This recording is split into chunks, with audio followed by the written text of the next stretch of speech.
Hola amigos, bienvenidos a esta edición de día lunes del portal del Villegas. Gracias por estar con nosotros.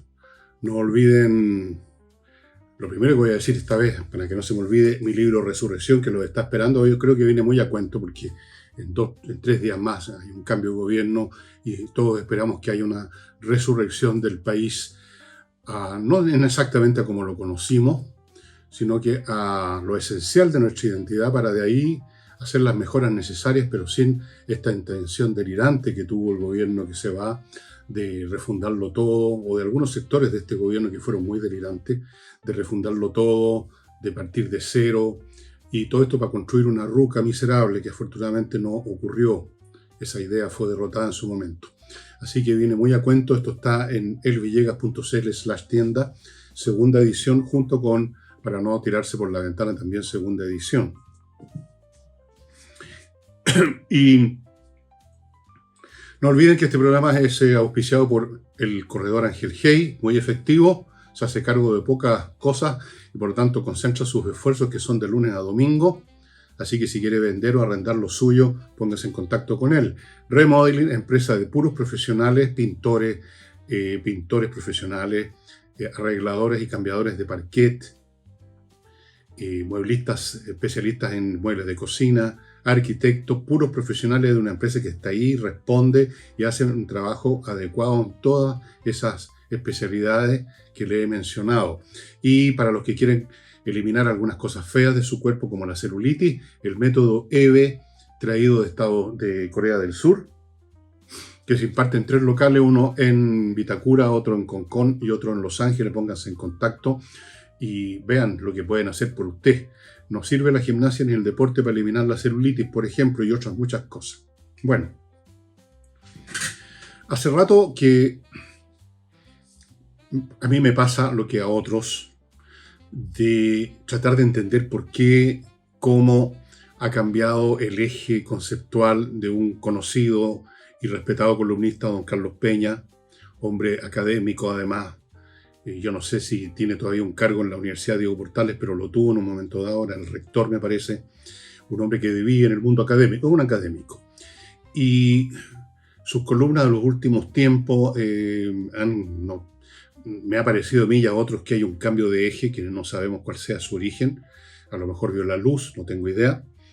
Y la última, que la que voy a comentar brevemente, porque viene a cuento por los eventos de los que trata, me recordó una película que era una comedia que vi de niño chico y nunca lo olvidé esa parte porque la encontré muy divertida entonces y la encuentro cómica ahora también. Era una película en la cual en un país imaginario por supuesto, estamos en medio de la Guerra Fría, hay un permanente conflicto, competencia, qué sé yo, entre Estados Unidos y Rusia, y hay embajadas de esos países en ese país imaginario. Y hay un tipo que le gusta, digamos, ir de un lado al otro y chupetear lo que se entera. Entonces, en un momento dado va a la embajada norteamericana y le dice al embajador que los rusos saben lo que ellos están planeando, lo que los americanos están planeando a propósito de algo que va a ocurrir en ese país de fantasía. Entonces el embajador responde: nosotros sabemos que ellos saben. Entonces después a la otra, el tipo va a chupetear a la embajada rusa y dice: oigan, los americanos saben que ustedes saben. Entonces los rusos contestan: nosotros sabemos que ellos saben que nosotros sabemos. Después vuelve a la embajada norteamericana y el embajador le dice: nosotros sabemos que ellos saben que nosotros sabemos que ellos saben. Y así se prolonga largamente.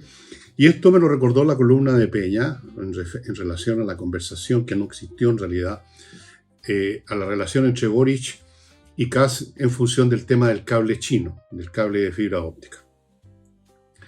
Entonces hay una parte en la columna de Peña en que me recordó esa película, porque él sabía, pero quería que no supiera lo que nosotros sabíamos. Nosotros sabemos que él debió saber, pero no sabía.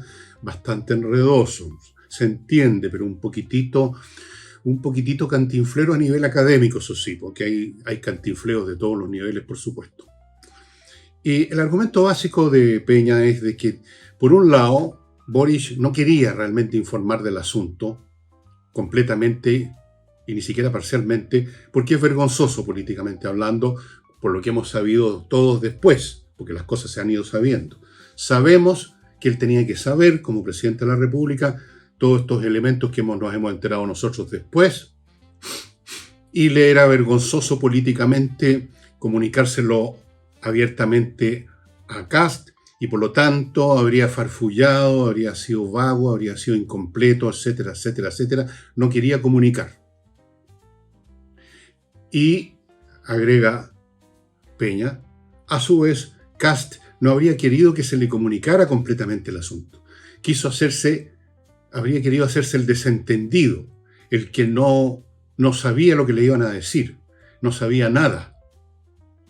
Entonces, por un lado tenemos a alguien que no quiere comunicar y por el otro lado alguien que no quiere ser comunicado respecto a esta materia. Bueno, a mí me pareció todo bastante enredoso, muy especulativo, por lo menos parcialmente especulativo. En lo que toca o sea, este análisis psicológico, por así decirlo, psicológico-político de Peña. En lo que toca a la participación en este cuento de Boric, el argumento de Peña es plausible, porque sabemos ahora lo que él tenía que saber. Sabemos lo de la fibra óptica, que el asunto empezó en el año 23 con unas visitas del señor Alaya a China, que la cosa siguió, que hubo un decreto, que después fue anulado por un supuesto error de tipeo. Todas esas cosas las hemos sabido, el país sabe. Y sabemos que tenía que saber el presidente, eso es obvio. Y como la conversación supuesta de Boris que él dice que duró unos pocos minutos y sobre muchos temas, está claro también, podemos saberlo, de que Boris no quiso dar toda la información, no quiso mostrar toda la trama, un poco vergonzosa políticamente, de este gobierno respecto a esa materia. Eso lo sabemos, lo podemos deducir con facilidad. Por lo tanto, hasta ahí el argumento de que Boris simplemente no quiso mostrar todo el paquete es aceptable. Pero la otra parte no, porque de ahí no sabemos nada. No podemos saber lo que había en la mente de Kast. Sabemos lo que había en la mente en esta materia de Boris porque él era parte de este proceso del cable chino como presidente. Tenía que saber lo que estaba pasando con sus ministros, con los viajes de Araya, etc. Pero no podemos saber lo que sabía Kast. No tenemos ningún elemento. No podemos saber tampoco si él no quería saber. Y uno se pregunta además por qué no querría saber en ese momento Kast toda la dimensión del asunto. Yo creo que incluso políticamente, si lo vemos así fría, cínicamente, como qué es lo que le interesaba políticamente, yo creo que le interesaba más saber que no saber. No podemos empezar con especulaciones sobre algo de lo cual no tenemos ningún fundamento.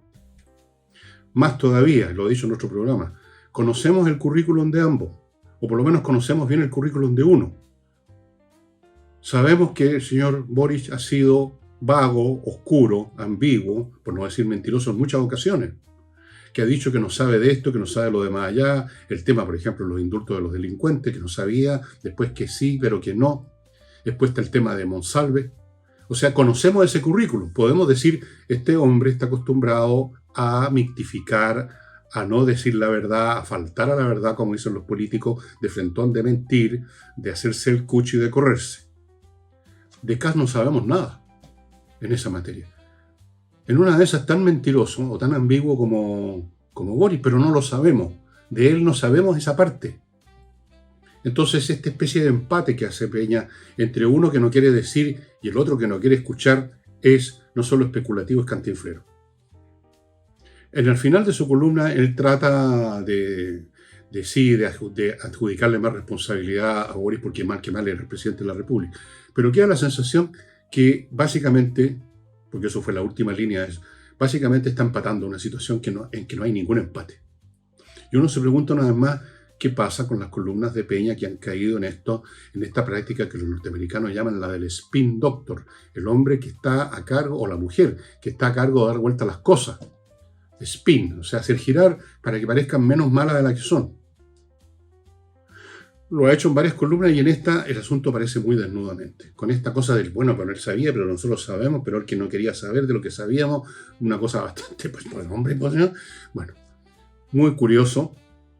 Algún día sabremos a qué se debe esto. A lo mejor Carlos Peña tiene todo el derecho del mundo a modificar sus ideas y sus posturas políticas.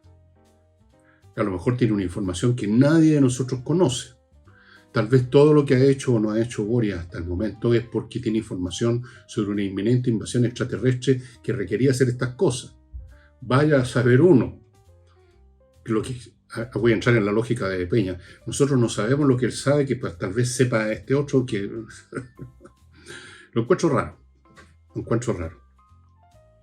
Y ya que estamos en política, hoy mientras estoy grabando esto, que es domingo a las 12:50, entiendo que hubo ya o está en curso una reunión en La Moneda de Boric con Kast después de este incidente en que parecía que habían cortado completamente, quemado los puentes.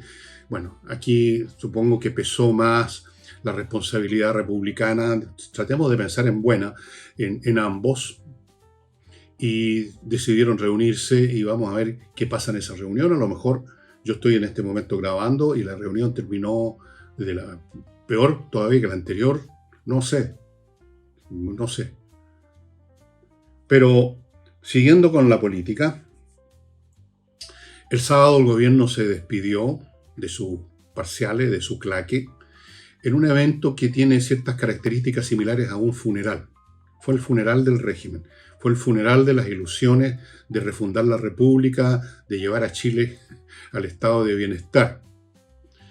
Y fue un funeral que me recordó los funerales de los artistas. No sé si ustedes se han enterado, han estado o han leído en la prensa cuando muere un actor, una actriz, alguien que fue importante en el mundo del entertainment.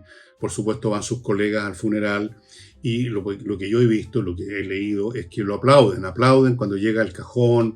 Es como que están celebrando, aplaudiendo su última presentación artística, y en este caso su presentación artística de irse a la tumba. Me recordó eso porque se aplaudieron entre sí, se aplauden mucho entre sí esta gente. Con la diferencia, con respecto a los funerales de los artistas, que aquí también el muerto desde adentro del cajón se puso a aplaudir. Se aplaudió a sí mismo. Una cosa muy curiosa. Y han estado tratando de pintar lo que fue este gobierno con tintes muy rosados, por supuesto.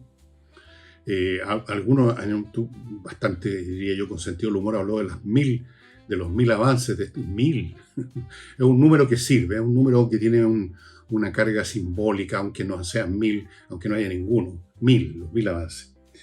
Y, entre otras cosas, doña Camila Vallejos dijo por ahí que, abro comillas, el gobierno trató de ser feminista en todos sus aspectos. Pero reconoció que hubo problemas. El caso Monsalve, por ejemplo, que se habría demorado, dijo, algunas horas. Hubiera sido mejor que esta cosa se hubiera aclarado unas horas antes. En realidad no fue un tema de horas, señora Vallejo, fue un tema de días y semanas. Pero ella ya lo rebajó a horas nada más. Menos mal que no dijo segundos. Bueno, permítanme un pequeño comentario sobre esto, estimados amigos.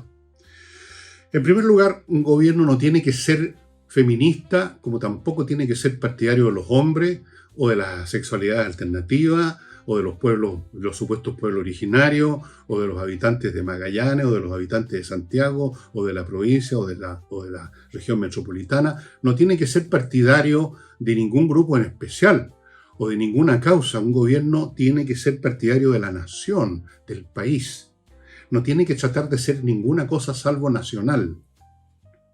Pero eso no lo trató. Este fue un gobierno que se presentó muchas veces, la mayor parte de las veces sin cumplir, como un gobierno de esto o de aquello, en vez de ser simplemente un gobierno de los chilenos, de Chile. Primera cosa. Segundo, ¿qué es eso de ser feminista? ¿En qué sentido podría ser un gobierno feminista? ¿En qué se manifestaría ese feminismo? ¿Y por qué tendría que manifestarse el feminismo cuando un gobierno está para manifestar lo que le interesa a la nación en su conjunto, no a un grupo en especial? Por muy respetable que sea ese grupo, por muy importante que sea. ¿Qué es eso? ¿Qué es un gobierno feminista? Tratando de darle alguna carne a esa pretensión de que este trató de ser...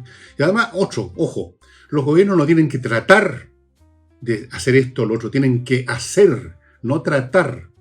Esta es una confesión, que probablemente Camila Vallejo no se dio cuenta, indirecta, de que no lograron ni siquiera eso. Porque dijo, tratamos. Y prueba adicional de eso es que cuando trató de nombrar ejemplo, nombró dos. Dos. Un gobierno feminista que en 4 años cumple 2 cosas que vamos a ver si tienen sentido. Dijo, hemos llegado a una ley integral contra la violencia. Yo no entiendo ese concepto, yo no sé qué. Creo que estudió geografía, Camila Vallejo, no. De leyes debe saber bien poco, porque si supiera de leyes sabría que toda ley de la República, de una república, es para ser aplicada a todos los ciudadanos de la República, y en ese sentido, por default, Vallejo, toda ley es integral, integra a todos los ciudadanos. Una ley es para todos los ciudadanos, los integra a todos bajo su potestad. No tiene que haber algo especial de violencia contra las mujeres, otra violencia contra los animales, otra violencia... Bueno, contra los animales sí, y hay una ley, y me alegro que existan ahora la ley, no me acuerdo cómo se llama, pero en lo que toca a los seres humanos en general, para la ley, no tienen sexo, no tienen edad. Digamos, salvo por algunas cosas donde se exige un mínimo de edad.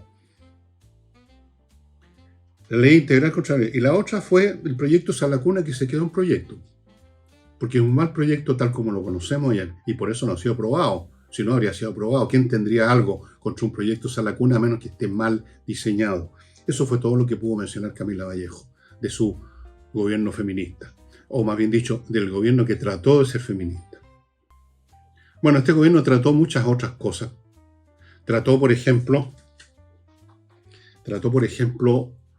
de refundar la República, cosa que no logró.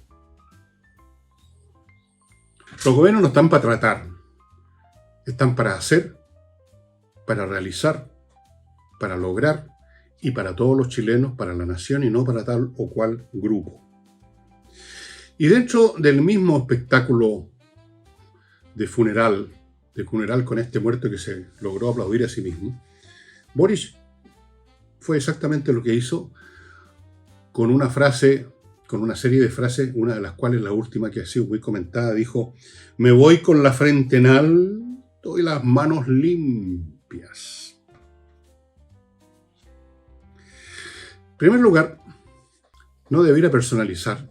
Él no es un monarca, era simplemente un fulano que lo eligieron en un momento de descuido mental del país. Las manos limpias de la persona particular de Gabriel Boric importan poco. Lo que interesa son las manos limpias o no del gobierno, del régimen. Y ahí no hay muchas manos limpias. Está el tema de las fundaciones. ¿Dónde está la limpieza del gobierno y por lo tanto de su principal autoridad, el presidente Boric? ¿Dónde está la limpieza de esa operación que significó desviar fondos ingentes a cientos de fundaciones de sus camaradas? Todas ellas prácticamente.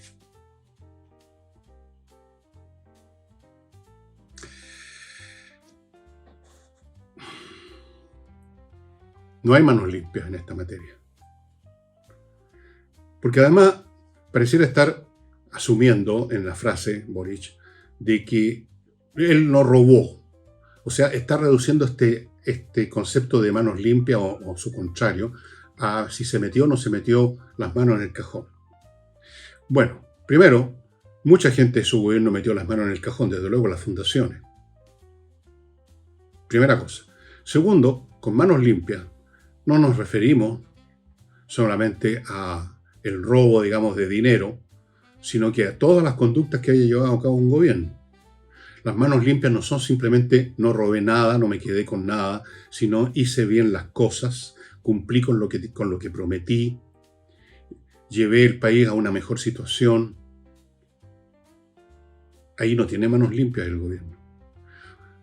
Han tratado incluso de presentarse con sus manos limpias en cosas en las cuales lo más que pueden decir es que mantuvieron todo como estaba, que no empeoraron más las cosas de lo que estaban.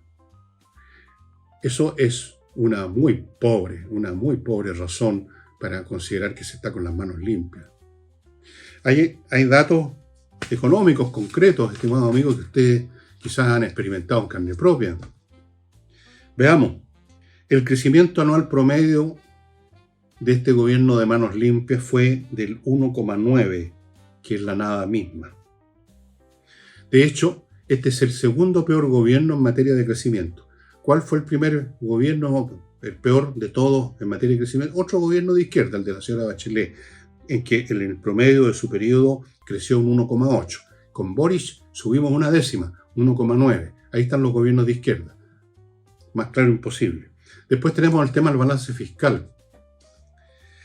En el año 22, cuando terminó el gobierno de Piñera, que había pasado por todo lo que sabemos, había un 1,1% de superávit en relación al PIB. Y ahora estamos terminando con un déficit del 2,8% el año 2025. La deuda, que en el año 21, en el gobierno de Piñera, era de un 36,4% del producto bruto de la riqueza del país, ahora terminó el año 25 con 41,7%. Luego tenemos el tema de las permisologías que la señora ministra el otro día trató de defender dando un argumento que yo creo que lo demolí completamente cuando dijo: gracias a los permisos los edificios no se caen en los terremotos.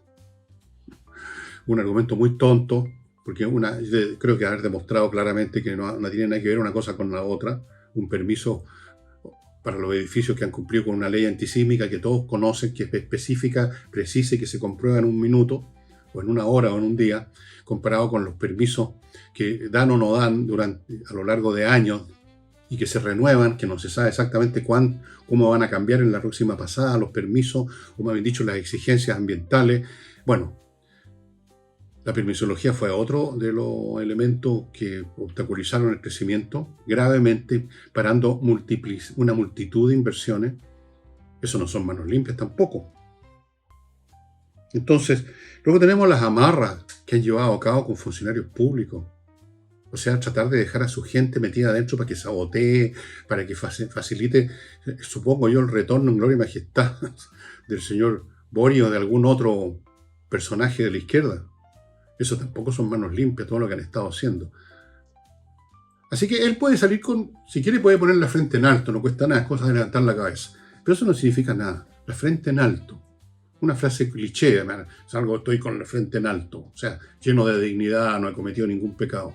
Cometió muchísimos pecados. De acción y de omisión, su gobierno ha sido un fracaso completo. Se aplaudieron entre ellos mismos, como en estos funerales de artistas. Patético, patético. Y hasta el último minuto con superchería y con mañosería, como esto del cable chino, como esto de los amarres, como tratar de tirar leyes de último minuto. O sea, la del roto que deja un departamento rompiendo todo, ¿no? Un poco eso. Como me decía una persona, perdonen, lo voy a decir, me decía: mira, no tienes necesidad de hacer tanto análisis de lo que hacen en tal o cual ámbito estas personas. Te lo explico con una palabra: son picantes. De ahí viene todo. Permítanme, amigos, ir a mi primer bloque, que lo inicio con Origami. Origami-chile.cl, el lugar donde usted encuentra. Esta es una empresa que importa al país en toda clase de enseres para que tenga su cocina como debe ser, hermosa, perfecta, con buenas instalaciones, con la mesa de cocina para comer ahí, el aparato, la cocina misma. Todas estas cosas que ahora son importantes en una casa. Antes las cocinas era un lugar donde no entraba nadie, era una especie de infierno, un fogón, pero ahora están muchas veces a la vista, están en comunicación directa con el comedor, con el living. Entonces hay que tener bonito, con bonitos muebles, limpio como quirófano, la mesa, todas esas cosas las trae origami-chile.cl. Echen una mirada, ellos lo van a asesorar para poner las cosas más conforme con el resto de su casa. Origami-chile.cl. Sigo con praderasdefrutillar.cl, el lugar donde usted puede ver y adquirir eventualmente parcelas en esta segunda etapa del proyecto Praderas de Frutillar, que ya no es un proyecto, es una realidad en la región de los lagos. Precioso lugar, cada parcela 5.000 metros cuadrados, ya tienen agua y electricidad y fibra óptica, es llegar y conectar a lo que usted construye ahí o instale ahí. Y a 5 minutos de Frutillar, un pueblo muy hermoso, una ciudad ya, de hecho, hasta pura, ya es toda una ciudad con todo tipo de servicios, carnicerías fantásticas, supermercados, hospitales, el Teatro del Lago, el Lago, café, restaurantes, de todo, amigos, a 5 minutos. En 5 minutos está en el Frutillar, en 5 minutos está en su parcela. Sigo con Fastmark, que es esta empresa chilena que trae de Estados Unidos lo que una empresa necesite o un particular haya comprado en alguna tienda en Estados Unidos, atiende a empresas y privados con mucha eficiencia. Y les recuerda que el 26 es el 26, estoy casi seguro, pero voy a verificarlo. Estimados amigos, sí, no, el 25, y se vienen a verificar.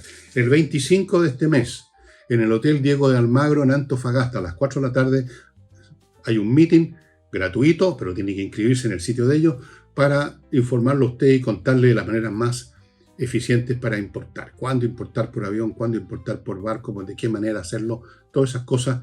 El 25 de marzo, Hotel Diego de Almagro en Antofagasta, 4 de la tarde. Inscríbase, los cupos son limitados, gratis, pero hay que inscribirse.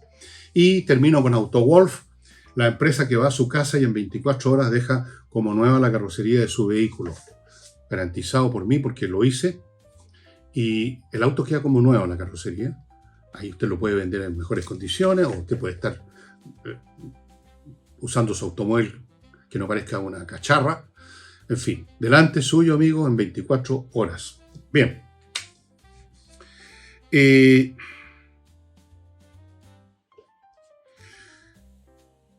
La guerra de Irán, amigos míos, se ha ido complicando más y más, ha ido creciendo, como todos esperaban. Se ha ido no solo creciendo en magnitud, sino que, llamémoslo, en complejidad, en el grado de destrucción. Recién, ayer o anteayer, los israelitas bombardearon un establecimiento petrolero de los iraníes.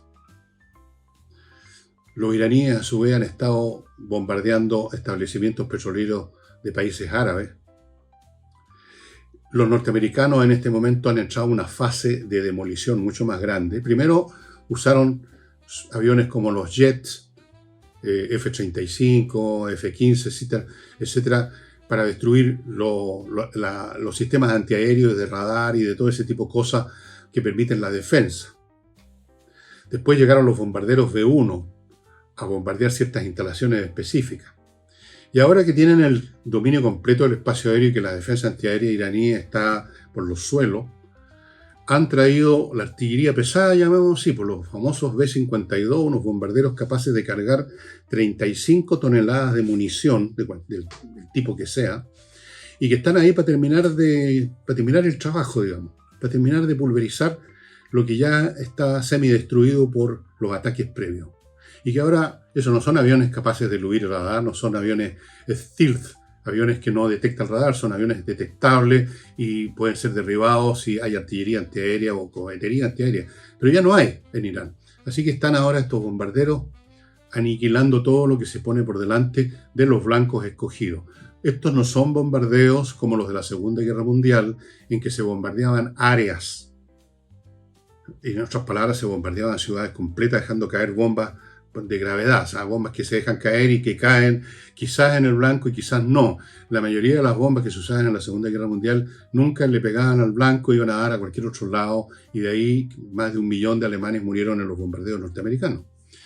Ahora las bombas tienen precisión, son bombas inteligentes, son munición de precisión que va exactamente al punto que se desea.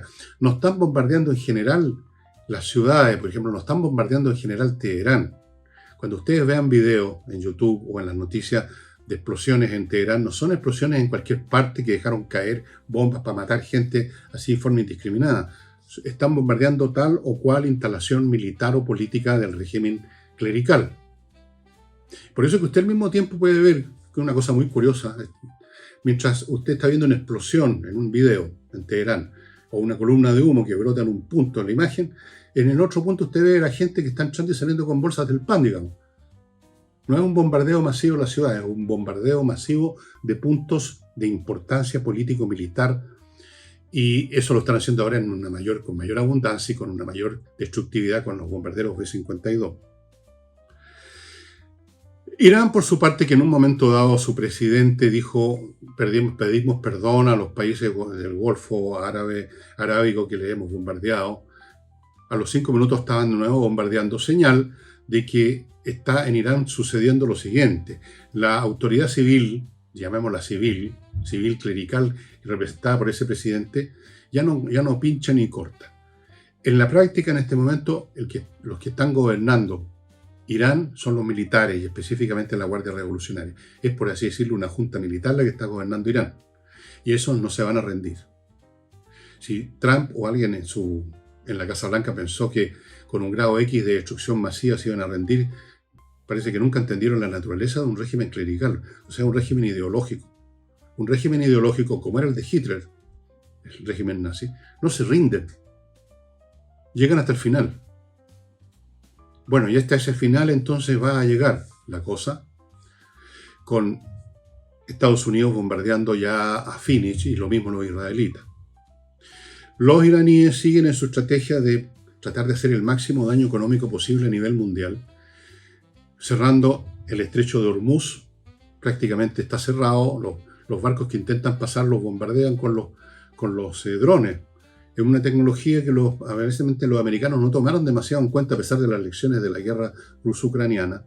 No tomaron demasiado en cuenta de que basta unos cuantos tipos fondeados en una sótana de un edificio que disparen, que hagan volar un dron, una cosa menor, no mayor, más grande que esto, para hacer un daño como el que se le hace a un petrolero, ¿no? Y por lo tanto parar en la navegación de los petroleros. ¿Cómo buscar a esos tipos que manejan esos drones? Es una situación completamente distinta. No basta simplemente con destruir instalaciones que lanzan misiles antibuques. Bastan unos tipos fondeados en un sótano con los drones. Eso parece que no fue tomado en cuenta por los militares norteamericanos o por el alto mando, o tal vez se lo tomaron en cuenta, pero en la Casa Blanca se obstinaron en empezar este asunto. Yo no creo que igual va a terminar mal para los iraníes, pero va a ser mucho más costoso para el mundo, no solo para Estados Unidos, para el mundo, de lo que se pensó al comienzo. En vista de esta situación, de que bastan unos cuantos tipos fondeados en algún lado para parar el tránsito de petrolero, ha ocurrido algo que me parece que significa que se van a desplegar tropas en algunos puntos de Irán, precisamente para lograr lo que las bombas nunca logran, que realmente es controlar un terreno, aunque sea menor. En este caso, los sitios cercanos de donde se disparan los drones. Una división muy importante en Estados Unidos, una división militar aerotransportada, la punta de lanza de las fuerzas militares norteamericanas, primeros que utilizan fuerzas de élite, que estaban haciendo ejercicios en un estado norteamericano, no recuerdo cuál, pero en un estado, en Estados Unidos. Los ejercicios fueron bruscamente suspendidos, y todas las sospechas de los analistas es de que esa unidad va a ser trasladada a Irán. O sea, va a ser trasladada al frente militar y probablemente va a ser usada para hacer eso que las bombas no logran. Finalmente hay que poner botas en el terreno, como se dice, para terminar un asunto. No basta dejar caer bombas. Usted no puede destruir con bombas el 100% de los enemigos si están fondeados. Ni siquiera sabe dónde están muchos de ellos, muchas veces. Usted puede destruir blancos mayores, un centro de mando, una lanzadera de cohete, un edificio donde están los dirigentes políticos. Pero ¿cómo sabe usted dónde están 4 o 5 fulanos manejando un dron? Se requieren fuerzas terrestres. Yo creo que vamos a ver la próxima semana, esta semana, en algún momento vamos a saber de unidades especiales del ejército norteamericano e israelí operando en algunos sectores específicos de Irán. No una invasión en masa para conquistar Irán, eso no, sino que para ir anulando a estas unidades invisibles para los bombarderos. ¿Para qué? Para abrir el estrecho de Hormuz y terminar con este problema que ya ha hecho subir el petróleo. Esta información es de ayer mía, hoy día probablemente ha subido más. Estaba en $70 el barril y ya iba en 80 y se calcula que puede llegar a los 150. Y eso sería un daño tremendo para la economía mundial. O sea, esto se ha complicado enormemente. Lo cual no significa que no tenía que hacerse lo que se hizo. Significa que es más complicado, como ocurre siempre, de lo que se preveía, de lo que se quería, de lo que se aspiraba, lo que se tenía la esperanza. Probablemente en todas las guerras pasa lo mismo. Hay una guerra que tienen que hacerse, como la guerra que se hizo contra el régimen nazi. Y es costosa, y puede ser más costosa de lo que se imaginaba. Cuando los aliados, pongo un ejemplo, cuando los aliados desembarcaron en Francia, en Normandía, el año 44, en junio, y después de unos meses de duras batallas, los alemanes se retiraron en masa de Francia y se fueron a Alemania. Muchos soldados norteamericanos pensaron que la cosa ya se terminaba en Navidad, que ya los alemanes no tenían nada más que hacer. Pero no, duró hasta el año 45. Hubo incluso una contraofensiva alemana, la ofensiva en las Ardenas, en diciembre del año 44. La cosa duró mucho más, hubo batallas muy sangrientas para los norteamericanos, perdieron muchas vidas en algunas batallas. La cosa no terminó tan fácil. Pero eso no quiere decir que no era necesario desembarcar en Normandía, que no era necesario hacer la guerra al régimen nazi. Lo mismo ocurre acá. Era necesario terminar con un régimen que estaba prometiendo la destrucción de Israel, que estaba prometiendo un montón de cosas nefastas, que estaba ya no prometiendo, sino que de facto apoyando, entrenando a grupos como la Hezbollah y Hamas, que han cometido toda clase de crímenes. Era necesario destruir un régimen que estaba, digamos, intentando crear bombas nucleares, porque no hay ninguna otra explicación para el enriquecimiento de uranio llevado al nivel que lo llevaron los iraníes. O sea, esa acción había que hacerla. El hecho que vaya a ser más costosa de lo que se supuso, lo que se creyó, es otra historia. No confundamos estos dos planos, son distintos. Sí, va a ser más caro, pero había que tomar esa acción. No había otra alternativa. Y yo creo, según mis cálculos, esto, a pesar de todos los daños que puede hacer Irán, esto va a terminar con la derrota total y completa del régimen clerical, y las cosas al final, a pesar de mayores costos, a pesar de situaciones que no habían sido previstas, como esto de los iraníes disparándole a los países árabes, todas esas cosas que habían sido imprevisibles y que van a agregar un costo, al final se va a justificar. Yo creo que al final del día va a haber sido más que justificada la iniciativa, por mucho que vociferen los pacifistas y los enemigos perpetuos de Estados Unidos, que están siempre buscando una razón para, digamos, reprocharles algo. El hecho es que esa guerra había que llevarla a cabo, no había alternativa. La alternativa era mucho peor. El mundo ya debiera haber aprendido las lecciones de lo que pasa cuando se patea el tarro en estos casos, y después hay que pagar un precio 1000 veces mayor. Permítanme continuar ahora con servicios logísticos de ingeniería, consultores que usted ubica en sliconsultores.cl, para que revisen la logística de su empresa, cosa que debiera hacerse permanentemente, por lo menos una vez al año, y vea qué es lo que está funcionando mal, donde usted está perdiendo plata, clientes, mercancía, etc. Ellos van a encontrar esos defectos, le van a ofrecer una alternativa bien pensada de estos ingenieros y le van a buscar el personal adecuado para que ejecute esa opción. Continúo con compreoro.com, donde usted puede comprar oro y plata. Aquí dentro de esta bolsita hay una onza de plata. Aquí está la onza, es un lingote en miniatura, si ustedes quieren, pero es un lingote. Aquí está. Yuhu. 99 más plus de pureza, certificado por la Universidad Católica. Lo mismo vale del oro.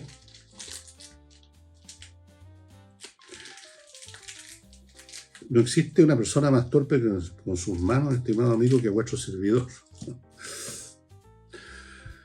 El oro también, puede comprar oro, lingote chiquitito, 1/4 de onza, también certificado por la Universidad Católica, 99% plus de pureza. Gran inversión, gran póliza de seguro, el oro y la plata siguen subiendo de precio. Y sigo con el ajedrez. Nuevas actividades están empezando ahora en marzo, todas muy convenientes para sus niños, para sus nietos, sus sobrinos, para que desarrollen métodos cognitivos de pensamiento, no solo para jugar ajedrez, para todo. Muy bueno para los adultos mayores también, como yo, para mantener sus habilidades cognitivas, digamos, en permanente ejercicio. Esa es la forma de mantenerse en forma.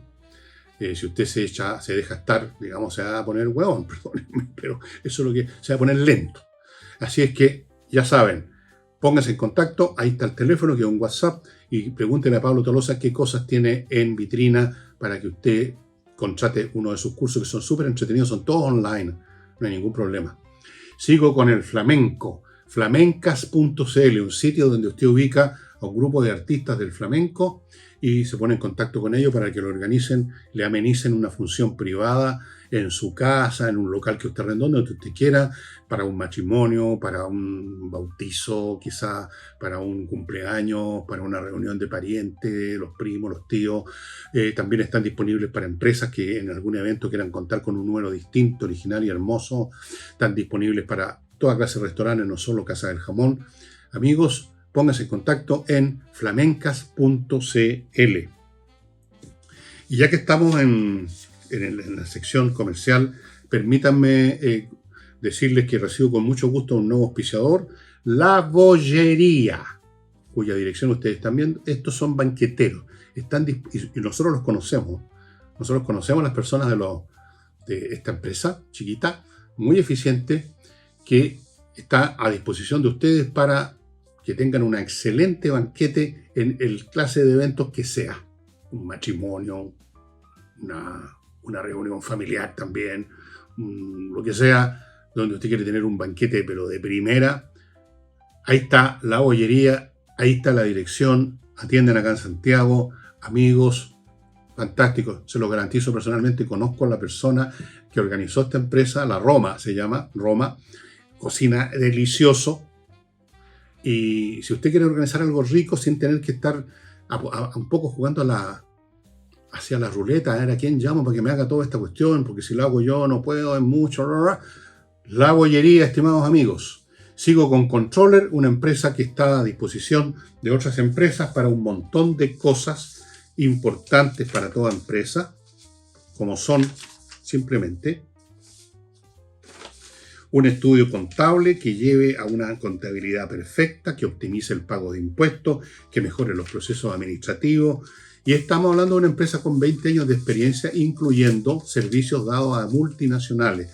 Ellos además están en condiciones y están muy interesados en ofrecer su asesoría para que todo funcione mucho mejor a las pymes, que las necesitan especialmente porque una pyme no tiene grandes equipos de contabilidad o jurídicos para atender sus asuntos.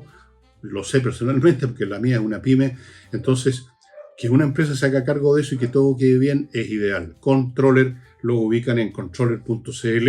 Y termino con el arquitecto Diego Sandor, que los está esperando en la región de los lagos para construir casas como la que ustedes están viendo en la foto. Hermosas, nuevas, originales, inteligentes, cálidas, bien conectadas con su entorno natural. Perfecto. Este arquitecto además tiene una peculiaridad que usted no encuentra en otros arquitectos. Se mete en la construcción o en la remodelación, porque también remodela, desde el primer día, desde que instalan el radier, que se llama, la base de concreto donde se va a construir. Desde ese primer día hasta el último, cuando le entrega a usted la llave, Diego Sanders está ahí con serrucho y martillo en mano, haciendo cosas, viendo ahí encima de los maestros, de los viejos como los llaman, para que todo quede perfecto.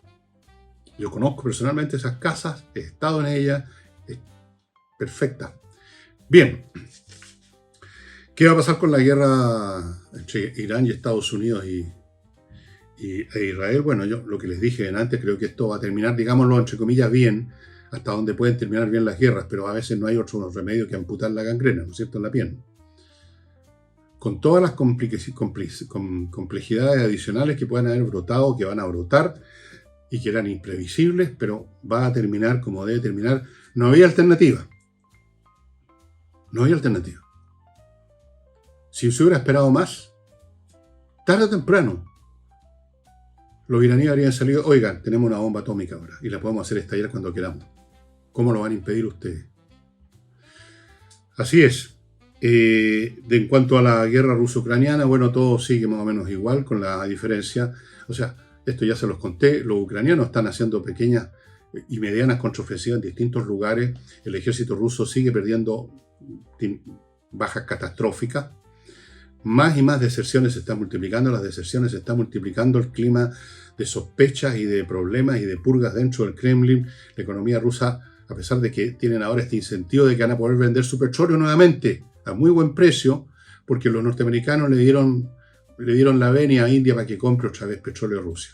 Es bastante es difícil seguir la política de Trump de repente, realmente muy difícil. Pero militarmente están, digamos, sufriendo golpes muy brutales los ucranianos también, no en el frente militar, sino que en el frente civil, donde siguen siendo bombardeados inmisericordiamente por los rusos. Vamos a ver en qué termina esto, pero esto no va a terminar con un tratado, no va a terminar con una paz firmada en estas iniciativas diplomáticas truchas que ha promovido y ha fomentado Trump y que no han significado ni van a significar nada. Esto va a seguir, tiene para rato todavía esa guerra. La de Irán no tiene para tanto rato, pero tampoco es tan inmediato el final. Esto es un tema de unas semanas más, un mes más, quizás hasta 2, no mucho más que eso. Los iraníes se van a quedar eventualmente sin nada que disparar. Y no sé. Vamos a ver.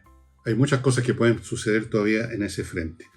Y lo más importante, vamos a tener transición. Ese día veremos qué pasa. Esperemos que todo salga bien, que no haya ningún numerito de Boris como el que hizo acuérdense, con Piñera, cuando se pasó por detrás de él haciendo unas piruetas, una cosa estúpida de cabros chicos. Espero que no haga ninguna tontería más. Ya hizo bastante, estuvo 4 años para hacer tontería.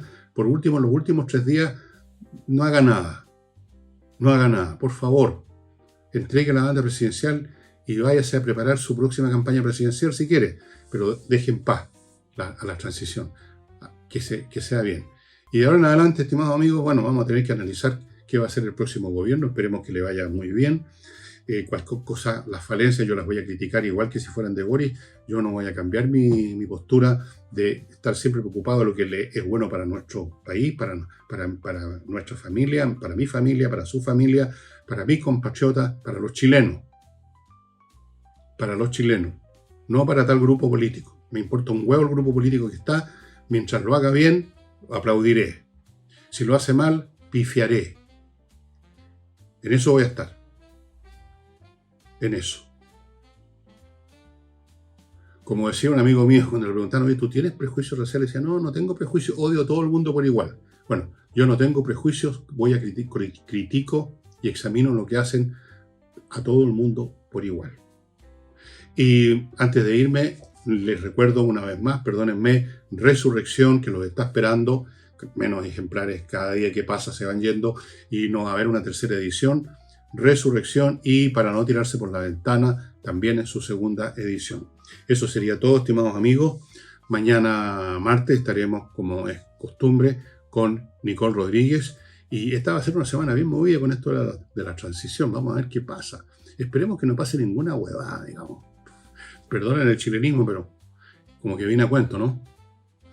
Bien. Muchas gracias por su presencia, por su visita. Gracias a la gente de Patreon que han seguido sumándose para hacer de este programa un programa viable todavía. Y nos estamos viendo. Chao.